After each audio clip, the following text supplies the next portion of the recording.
तो कैसे हैं बच्चा लोग? ठीक है, आज का जो वीडियो होने जा रहा है क्लास 10th के बच्चों के लिए है। मैथ्स की क्या ऐसी स्ट्रेटजी हो कि हाफ ईयरली में अगर 40 to 50% तक अगर हमारा परसेंटेज आ रहा है, ऐसा क्या 4 महीने में ऐसी क्या हम स्ट्रेटजी फॉलो करें कि 85 से 95 या 100 तक हमारा मार्क्स पहुंच जाए। ठीक है, जो बच्चे पढ़े हैं। और ये पूरा वीडियो जो होने जा रहा है ये 3 टाइप के बच्चों के लिए बना रहा हूं मैं। कुछ बच्चे जो है सम हैव स्टडी वेल, मतलब कुछ बच्चे जो ऑलरेडी बहुत अच्छे से पढ़ाई किए हैं। ठीक है, और कुछ बच्चे हैं जो मॉडरेट वे में पढ़ाई किए हैं। ठीक है, और कुछ बच्चे जो है वो पढ़े हैं लेकिन उतनी अच्छी तरह से, not in a good way. ठीक है, तो ये 3 टाइप के बच्चों को, मॉडरेट वे, वेल, ठीक है, 3 टाइप के बच्चों के लिए होने जा रहा है। ठीक है, तो सबसे पहले अगर जो अच्छे से पढ़े हैं, हाफ ईयरली बीत गया है, तो इसका मतलब ये मैं मान सकता हूं कि उनका हाफ ईयरली तक का तो सिलेबस बहुत अच्छा है, दे आर वेल प्रिपेयर्ड। तो वो जैसे अपने ट्यूटर को या जैसे अपने कोचिंग को फॉलो कर ले, आप एज इट इज उसको फॉलो करते रहिए। ठीक है, एग्जाम्पलर पक्का सॉल्व करिए और RS अग्रवाल के जो भी सॉल्व एग्जाम्पल है उन्हें सॉल्व करिए। एनसीईआरटी के बुक को सारा कुछ कर रहे हैं, लेकिन एनसीईआरटी के बुक को और रिवीजन देते रहिए। 1 नहीं बार, 2, 3, 4, एटलीस्ट 5 बार तो बोर्ड के पहले सॉल्व हो जाना चाहिए। फिर जो अल्टीमेटम लास्ट आपका जनवरी जो बचेगा उसमें आप मॉक पेपर लगाएंगे। ठीक है, ये तो मतलब उनके लिए जो वेल स्टडी की है। अब आते हैं मॉडरेट और नॉट गुड, इन्हें है अच्छा है लेकिन उनका उतना अच्छा नहीं है। तो सबसे पहले देखिए, कुछ बच्चों का डाउट होता है कि सर हम क्या पढ़ें, हम कौन सी बुक पढ़ें। ठीक है सर, हम RS अग्रवाल पढ़ें, सर हम एनसीईआरटी पढ़ें, पहले एनसीईआरटी रखते हैं, सर हम एनसीईआरटी पढ़ें, हम RS अग्रवाल पढ़ें, सर हम RD शर्मा पढ़ें। ठीक है, RD शर्मा पढ़ें। मैं आपको एक चीज बताऊं कि सर हम एग्जाम्पलर लगाएं, क्या करें कुछ समझ में नहीं आ रहा है। अब ये 4 महीना है और हमें पूरा स्टडी करना है, तो इसमें ज्यादा कंफ्यूजन होगा। मैं अगर मेरे कहने से अगर आप चलेंगे तो मैं आपको बताऊं आपको पढ़ना क्या है। ये हटा दीजिए और इसे भी हटा दीजिए अभी फिलहाल के लिए। ठीक है, मैं आपको बता रहा हूं, अब 4 महीना है, ये उनके लिए जो मॉडरेट और not in a good way, मतलब अच्छी तरीके से नहीं पढ़े हैं, उनका कहीं ना कहीं हाफ ईयरली में जो रिजल्ट आ रहा है वो 40 to 50% के बीच ही आ रहा है। अब वो पैनिक भी होंगे। ठीक है, they will panic in pre board. ठीक है, प्री बोर्ड में भी पैनिक होंगे और फिर इतना डरे रहेंगे कि वो डर में ये 4 महीने खत्म हो जाएगा। लेकिन इस 4 महीने को हम कैसे यूटिलाइज करें वो सीखना है।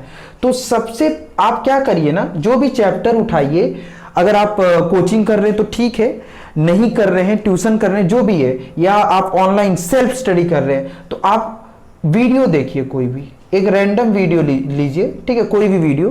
ठीक है, मैं रिकमेंड करूंगा CBSE क्लास करके एक चैनल है, उसमें आप क्लास 10th का पूरा मैथ्स पढ़ाया गया है। ठीक है, वो एक शांत टीचर है, मतलब ज्यादा हा वो नहीं करता है ना, चिल्लाता नहीं है, एकदम शांति से पढ़ाता है।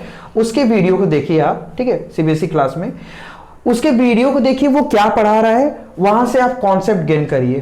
ठीक है, तुरंत ऑन द स्पॉट जो भी कॉन्सेप्ट है मैथ्स का, जो भी टॉपिक रिलेटेड है। अगर मैं कोऑर्डिनेट ज्योमेट्री की बात कर लूं, ठीक है, कोऑर्डिनेट मैंने इसमें नहीं लिखा ना, हाँ कोऑर्डिनेट में इसमें भूल गया हूं। चलिए कोऑर्डिनेट ज्योमेट्री की बात करूं, कोऑर्डिनेट ज्योमेट्री, सपोज मैं एक एग्जांपल ले रहा हूं कि ये आपका कोऑर्डिनेट ज्योमेट्री में 2 टॉपिक आ रहे हैं। क्या टॉपिक? एक है डिस्टेंस फॉर्मूला, एक है क्या डिस्टेंस फॉर्मूला, और दूसरा क्या है बच्चा? Section formula. सेक्शन फॉर्मूला, ये आपके 2 टॉपिक आ रहे हैं। ठीक है, कोऑर्डिनेट ज्योमेट्री में डिस्टेंस फॉर्मूला, सेक्शन फॉर्मूला। अब आप बताइए इसको हार्डली कितना दिन दे सकते हैं? इसको हार्डली आप लोग देखेंगे तो इस डिस्टेंस फॉर्मूला को 1 दिन दे सकते हैं, 1 डे, या 2 डे, और इसको भी 2 दिन देख सकते हैं। मतलब ये चैप्टर पूरा आप लोग का 4 दिन में खत्म हो जाना चाहिए। अगर जो बच्चा अच्छा है, मतलब पढ़ा है पहले से, इसको 3 दिन में खत्म कर सकता है। तो एक दिन आप डिस्टेंस फॉर्मूला को देखिए कि डिस्टेंस फॉर्मूला होता क्या है, ठीक है, वो उसका फॉर्मूला कैसे अप्लाई किया जाता है, ठीक है। और फिर उसके बाद उससे रिलेटेड जो भी RS अग्रवाल के जो भी सॉल्व पोर्शन है, मतलब एग्जाम्पल्स में जो भी सॉल्व एग्जाम्पल है, ऑलरेडी सॉल्व एग्जाम्पल है, सॉल्व एग्जाम्पल जो है उसे पूरा सॉल्व करिए, ठीक है। तो आपको पूरे सॉल्व एग्जाम्पल में कम से कम एक टॉपिक से 20 से 25 क्वेश्चन मिल जाएंगे, ठीक है। और वो पूरे गिने चुने क्वेश्चन होते हैं सॉल्व एग्जाम्पल में RS अग्रवाल के। मैं RD शर्मा अभी नहीं बोल रहा हूँ, RD शर्मा ये उनके लिए जो काफी अच्छे से पढ़े हैं, आप वो कर सकते हैं, ठीक है। मुझे नहीं लगता कि RS अग्रवाल अगर आप सॉल्व कर रहे हैं सिर्फ सॉल्व एग्जाम्पल, तो I think it is more than enough to get 85 to in between 90 और मोर देन 90 ऑल्सो, ठीक है। मैं बता रहा हूं क्यों। बच्चे कंफ्यूज होते हैं कि दोनों कैसे पढ़ें सर। जब आप ये सॉल्व एग्जाम्पल कर लेंगे ना, तो इसमें आपका एनसीईआरटी के एक्सरसाइज और एग्जाम्पल का जो भी एक्सरसाइज है और जो भी एग्जाम्पल्स हैं, इनके मतलब उस पूरे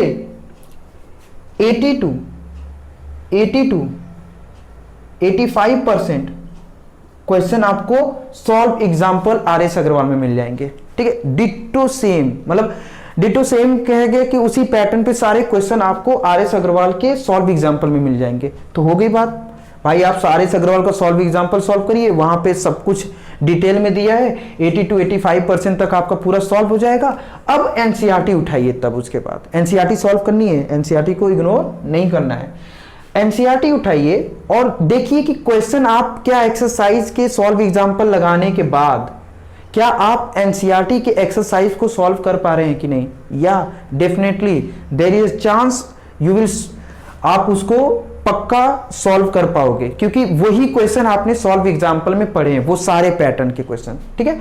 तो ये आपको स्ट्रेटेजी फॉलो है, मतलब आप RS अग्रवाल पढ़ रहे हैं तो इनडायरेक्टली एनसीईआरटी अपने आप खत्म हो रही है। आप ये समझिए, ये मिसकॉन्सेप्शन छोड़ दीजिए कि RS अग्रवाल पढ़े तो एनसीईआरटी हम नहीं पढ़ रहे यार, मेरा क्या होगा, ऐसा कुछ नहीं है। दोनों को पढ़ सकते हैं आप। RS अग्रवाल के सॉल्व एग्जाम्पल को सॉल्व करिए और बचे खुचे क्वेश्चन जो एनसीईआरटी में दिख रहे हैं उसे रैंडम आप सॉल्व कर देंगे। डिस्टेंस फॉर्मूला के हार्डली एक दिन आपको कॉन्सेप्ट समझने में जाएगा, एक दिन आपको RS अग्रवाल लगाने में जाएगा, दूसरे दिन आप एनसीईआरटी लगा लीजिए। इसको भी ये मतलब 4 दिन में एक चैप्टर आप अच्छे से कंप्लीट कर सकते हैं। अगर मैं 4 दिन का भी एवरेज ले रहा हूं तो देयर आर आई थिंक 5 दिन भी लेता हूं, तो आप 1 महीने में आप 6 या 5 चैप्टर्स मैथ्स के खत्म कर सकते हैं, ठीक है। तो ये तो स्ट्रेटेजी होगी कि हमें कैसे पढ़ना है, मतलब हम ऐसा कितने कम टाइम में इफेक्टिव स्टडी कैसे करें। इफेक्टिव स्टडी करने के लिए सिंपल है, RS अग्रवाल के solve example, move on the NCERT. Then अब सॉरी अब जो प्रैक्टिस आती है इसकी और मैथ्स की अदर प्रैक्टिस करें, तो उसके लिए सिर्फ आप कोई कुछ मत उठाइए, एग्जाम्पलर उठा लीजिएगा, ठीक है। एग्जाम्पलर उठा लीजिएगा, एग्जाम्पलर सॉल्व करना ही करना है। ये तब मैं बोल रहा हूं जैसे 2 दिन में ये सॉल्व किया, एक दिन एग्जाम्पलर उठाया, एग्जाम्पलर सॉल्व कर लिया, अच्छे अच्छे क्वेश्चन ढूंढे उसमें से सॉल्व कर लिए, तो उससे आपका एक मोटिवेशन, मतलब मोटिवेटेड होंगे और अच्छे क्वेश्चन एग्जाम्पलर में मिल जाते हैं, और कहीं ना कहीं सारे पैटर्न के क्वेश्चन एग्जाम्पलर में भी रहते हैं, ठीक है। तो ये आपको स्ट्रेटेजी फॉलो करनी है, ठीक है। अब देखिए ये तो हो गई स्ट्रेटेजी कैसे स्टडी करना है, ठीक। अब आते हैं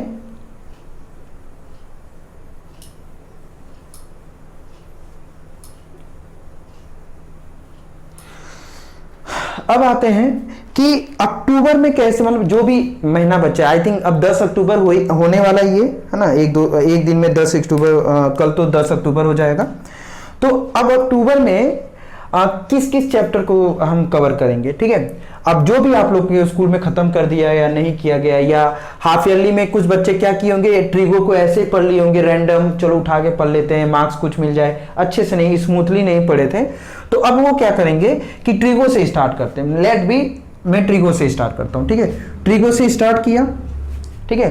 तो इसमें हार्डली आप कितना दोगे ट्रिगो में, इसमें 5 दिन दोगे, ठीक है। 5 दिन दिया इसमें ट्रिगो में, पूरा जो भी समझा, ठीक है। कम्प्लीमेंट्री एंगल और जो भी आपका आ रहा है, और आइडेंटिटीज जो है उसे समझा, उसको प्रूफ जो थे एनसीईआरटी में पीछे पूरा सॉल्व किया। आरएस अग्रवाल के सॉल्व एग्जाम्पल लगाएंगे तो आपके प्रूफ भी उसी तरह सॉल्व हो जाएंगे सारे। फिर एप्लीकेशन ऑफ ट्रिगो को ये हार्डली 3 दिन दे देंगे, इसको 3 दिन देंगे, ठीक है। और ट्रायंगल को मैं मान लेता हूँ 7 दिन, ठीक है। दिन डे लिखना चाहिए तो दिन लिखना, चलिए 7 डेज देंगे, ठीक है। तो इसका मतलब देख रहे हैं 15 दिन में ये कंप्लीट हो जा रहा है, ठीक है। अब 15 दिन में अगर ये कंप्लीट हो रहा है 3 चैप्टर, तो 5 दिन जो बच रहा है इसके एग्जाम्पलर को सॉल्व कर सकते हैं। मतलब अभी भी टाइम है, गुजरा नहीं है, ठीक है। तो अभी पैनिक मत रहिए, ठीक है। पैनिक होने से अच्छा है कि उसी टाइम को यूटिलाइज करके हम रिवीजन पे पूरा ध्यान दें, ठीक है, चैप्टर को, अपने सिलेबस को कंप्लीट करने के लिए। फिर उसके बाद आप नवंबर में फुली यूटिलाइज करना है, नवंबर में कोई टाइम वेस्ट नहीं करना है, ठीक है। नवंबर में कोई टाइम वेस्ट नहीं करना है। तो देखिए नवंबर में क्या होगा, सबसे पहले सर्कल उठाएंगे, थोड़ा लेंदी चैप्टर है, सर्कल कंप्लीट करेंगे। मान लीजिए इसमें 6 डे चला जा रहा है, सर्कल में एवरेज सर्कल 6 डेज है, इसमें भी 6 दिन चला जाएगा आपका, मान लीजिए, ठीक है। तो भी आपका देखिए 6 दिन अगर मैं सब में एवरेज ले रहा हूं, स्टैटिस्टिक्स में तो मुझे लग रहा है 3 दिन में हो जाएगा, फिर भी मैं इसको 5 दिन रख लेता हूं, ठीक है, 5 डेज। तो भी 6 3 18 5 एंड 23 डेज में आपका ये पूरा कंप्लीट हो जा रहा है नवंबर में, मतलब ये पूरा आपका कंप्लीट है।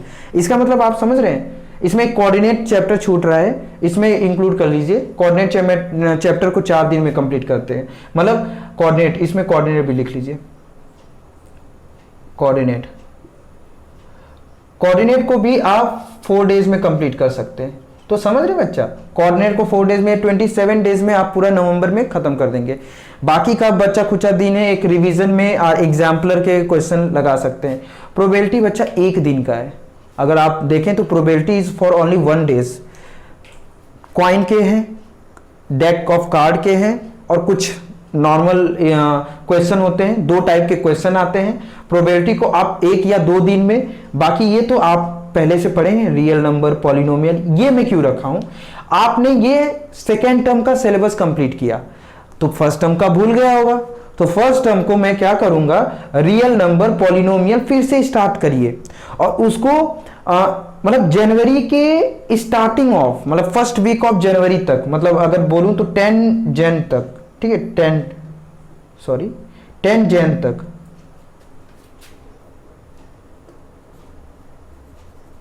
10 जन तक आप पूरा एक रिवीजन दे दीजिए पूरा सिलेबस का, ठीक है, मतलब जो हाफ सेकेंड टर्म का है, और उसी रिवीजन के टाइम में पीछे का भी रिवाइज करते रहेंगे।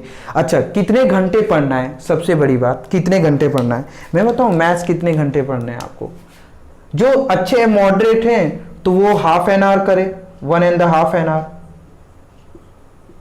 पर डे, और जो थोड़े वो हैं वो 2 घंटे, 2 घंटे दे सकते हैं, 2 से 2.5 घंटे, डिपेंड करता है, ठीक है, डिपेंड करता है, 2 से 2.5 घंटे, मतलब 2.5 आवर्स दे सकते हैं, इतना दे सकते हैं, ठीक है, इतना पर डे दे सकते हैं जो आपके नहीं अच्छे हैं। अच्छा, डाउट्स जो होंगे भाई, डाउट्स तो आपको कहीं से क्लियर करना पड़ेगा। तो देखिए सिंपल सा फंडा है, जहां डाउट हो रहा है वो क्वेश्चन आप गूगल पे सर्च कर लीजिए। वैसे डाउट तो होना नहीं चाहिए, एनसीईआरटी के सारे सॉल्यूशन है।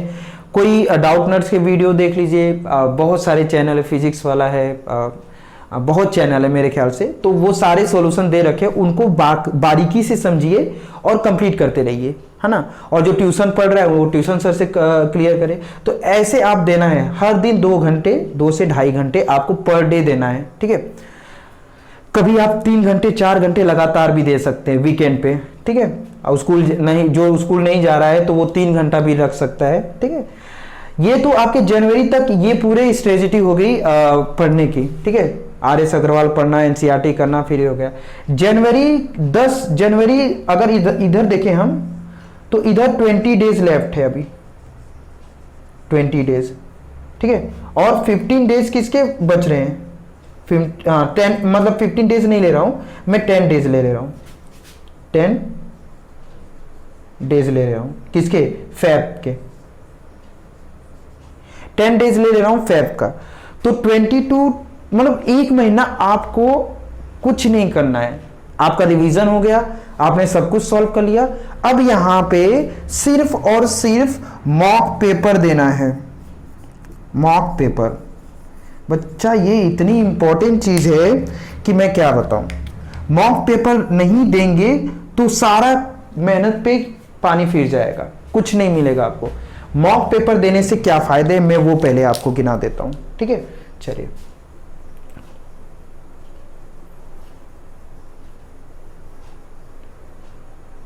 मॉक पेपर देने के फायदे। पहली बात देखिए, मॉक पेपर देना स्टार्ट किया,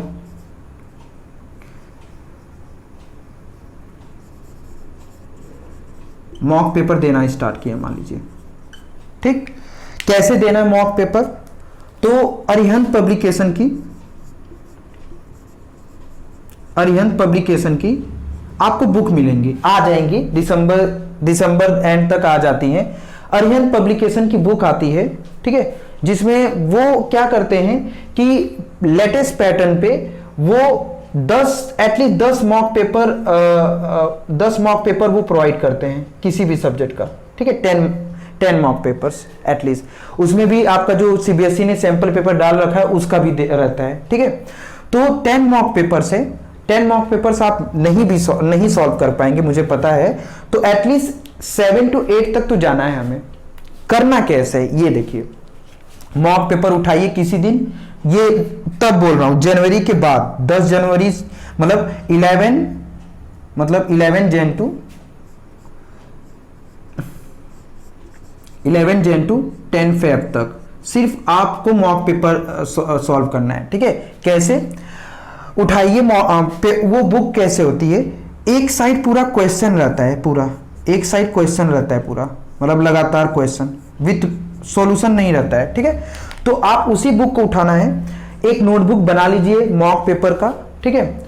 और प्रॉपर जो 3 घंटे का पेपर है, तो 3 घंटा किस टाइम, जो बोर्ड है ना, बोर्ड कब से होता है, हार्डली अगर बोर्ड देखें तो 9 to 10 to 1 होता है या 9 to 12 होता है, यही होता है बोर्ड का टाइमिंग, मॉर्निंग टाइम में होता है, ठीक है। 9 to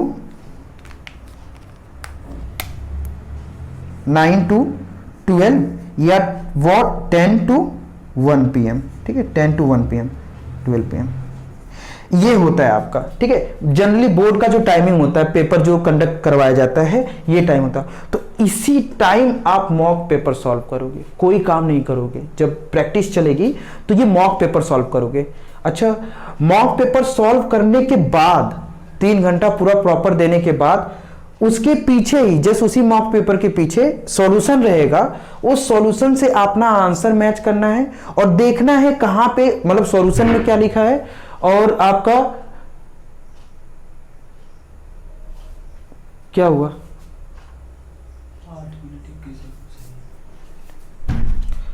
चलिए वीडियो इंटरप्ट हो गया। मतलब ये उसी टाइमिंग में आपको 3 घंटे में आपको देखना है कि उसी मॉक पेपर को सॉल्व करना है और फिर पीछे उसी के सॉल्यूशन दिया होगा, तो आपको उस सॉल्यूशन से मैच कराकर आंसर मैच कराना है और गलतियां जहां पे वो गलती को नोटिस करना है, ठीक है। गलतियां जहां पे वो गलती को नोटिस करना है और उसे एक छोटे से कॉपी में नोट डाउन कर लेना है, नोट डाउन करना है कि मैंने यहां पे इस तरह की गलती की थी इस क्वेश्चन में, ठीक है। एक छोटे छोटे मिस्टेक्स जो होते हैं, ठीक ये, और उसी में आप मार्किंग भी दे सकते हैं, अपने से मार्किंग कर दिया। अब देखिए, हो सकता है पहले मॉक पेपर में आपके 100 में से 80 में से out of 80 you will getting 60 और 70 और समवन गेटिंग 50 ऑल्सो, ठीक है। 55 इसके बीच ही आता है पहले मॉक पेपर में। मैंने लिटरली एक बच्चे को मॉक पेपर दिलवाया था, उसके मैं बताऊं, मतलब इससे पहले जो बोर्ड पेपर थे, तो 40 में से वो पहले टेस्ट में उसने जो अचीव किया था, आई थिंक 20 to 25 तक किया था, 25 मार्क्स तक। अभी भी वो 15 मार्क्स से क्या कर रहा था, लैग कर रहा था। फिर जब दूसरी बार दिलवाया था मैं, तो 25 की जगह 22 आ गया, उससे भी कम आ गया। लेकिन ये अप डाउन कुछ टाइम तक रहा, है ना। जब मैं उसको 7 to 8 मॉक पेपर पे आया, तब मुझे दिख रहा था कि वो 35 के अबव पा रहा था 40 में से, ठीक है। और ही स्कोर्ड आई थिंक 34 और 36 like that in out of 40, ठीक है। बोर्ड में उसने 36 अचीव किया, नॉट बैड, ठीक है। तो उसने इतना मतलब वो 7-8 पेपर करने के बाद, ठीक है, 90% रिजल्ट क्या कर 90% मार्क गेन कर रहा था बोर्ड पेपर में देने के बाद, मतलब सैंपल पेपर में, और वही परफॉर्मेंस उसका बोर्ड पेपर में आया, ठीक है। तो आप 7 से 8 बोर्ड सैंपल पेपर सॉल्व करिए, आपका परफॉर्मेंस ऑटोमेटिकली इनहेंस हो जाएगा, स्पीड भी इनहेंस होगी। 3 घंटे में आप अपने आप को जज कर पा रहे हो कि क्वेश्चन को टैकल कैसे कर रहे हो और क्वेश्चन को सॉल्व कैसे कर रहे हो। ये तो बात हो गई कैसे मॉक पेपर देना है, ठीक है। जो बोर्ड की टाइमिंग है उसी टाइमिंग दो, तो आपका वो टाइम फिक्स रहेगा और माइंड भी उसी टाइम में टैकल करने का हैबिट बना लेगा। और जब बोर्ड दोगे तो आप लोग बोर्ड के टाइम आपको लगेगा कि मैं मॉक पेपर सॉल्व कर रहा हूं, ठीक है। तो ये हो गया, आप नर्वस नहीं होंगे। नर्वस से बचना चाह रहे हैं तो मॉक पेपर लगाइए 110%, ठीक है। अच्छा, ठीक है। तो यही एक ये पूरी स्ट्रेटजी आप 4 महीने तक फॉलो करिए, ठीक है। पर मतलब मेरा एक्सपीरियंस, एज माय एक्सपीरियंस, 4 से 5 साल में पढ़ा रहा हूं बच्चों को, हो गया है, ठीक है। मेरा एक्सपीरियंस जो है इतना कह रहा है कि आप लोग मतलब आप लोग लिटरली आप बताएं तो 90% के अबव चले जाएंगे, पक्का है। ये स्ट्रेटजी फॉलो करेंगे तो, ठीक है। किसी भी टीचर का सुनिए, अपने टीचर का, ना सुनने की तो वो जो हुई बात ही नहीं हो सकती, अपने टीचर का ही सुनिए। लेकिन ये स्ट्रेटजी से ही सारे बच्चे पढ़ते हैं, मुझे जहां तक लगता है। जो 100% अगर अचीव कर रहा है तो यही स्ट्रेटजी फॉलो करेगा, ठीक है। क्योंकि आप वो चाहेगा कि दिसंबर स्टार्टिंग तक मैं पूरा सिलेबस कंप्लीट कर लूं, फिर दिसंबर से कुछ टाइम तक मेरा फर्स्ट टर्म का जो भी था हाफ ईयरली का वो रिवीजन हो जाए, फिर मैं 1 घंटा मॉक पेपर, मतलब 1 महीने तक मैं मॉक पेपर सॉल्व करूं। तो यही स्ट्रेटजी फॉलो करिए। RS अग्रवाल के सॉल्व एग्जाम्पल लगाइए, NCERT लगाइए, अपने आप सारे टाइप के क्वेश्चन कवर हो जाएंगे। मॉक पेपर लगाइए और 90% एवब मार्क्स गेन करिए। और एक लास्ट में एक और बात बताना चाह रहा हूं कि देखिए पैटर्न चेंज हुआ है, as you all know that pattern has been change. तो करना देखिए है क्या, सीबीएसई बोर्ड ने अपने साइट पे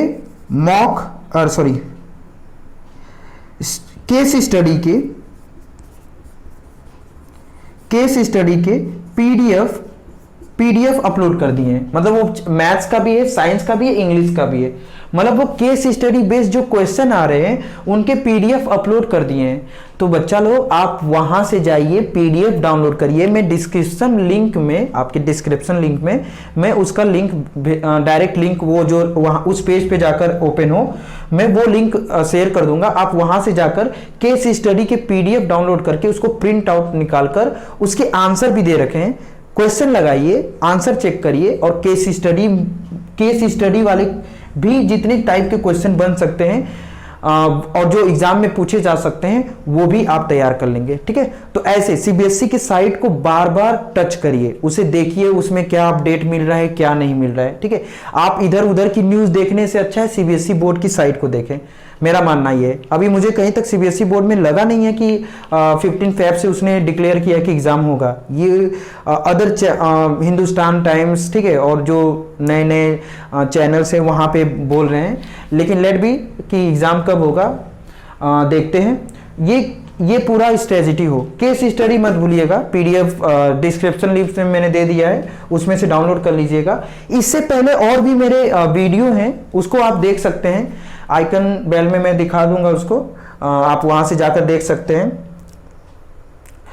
तो होगा क्या, उसमें मैंने पूरा बताया था, वो बहुत पुरानी वीडियो, आज से 2 महीने की पहले की वीडियो है। तो वो पूरा है कि 10th में कैसे पढ़ना है, क्या करना है, ठीक है, कैसे 95 एबव तक जाना है, क्या करना है।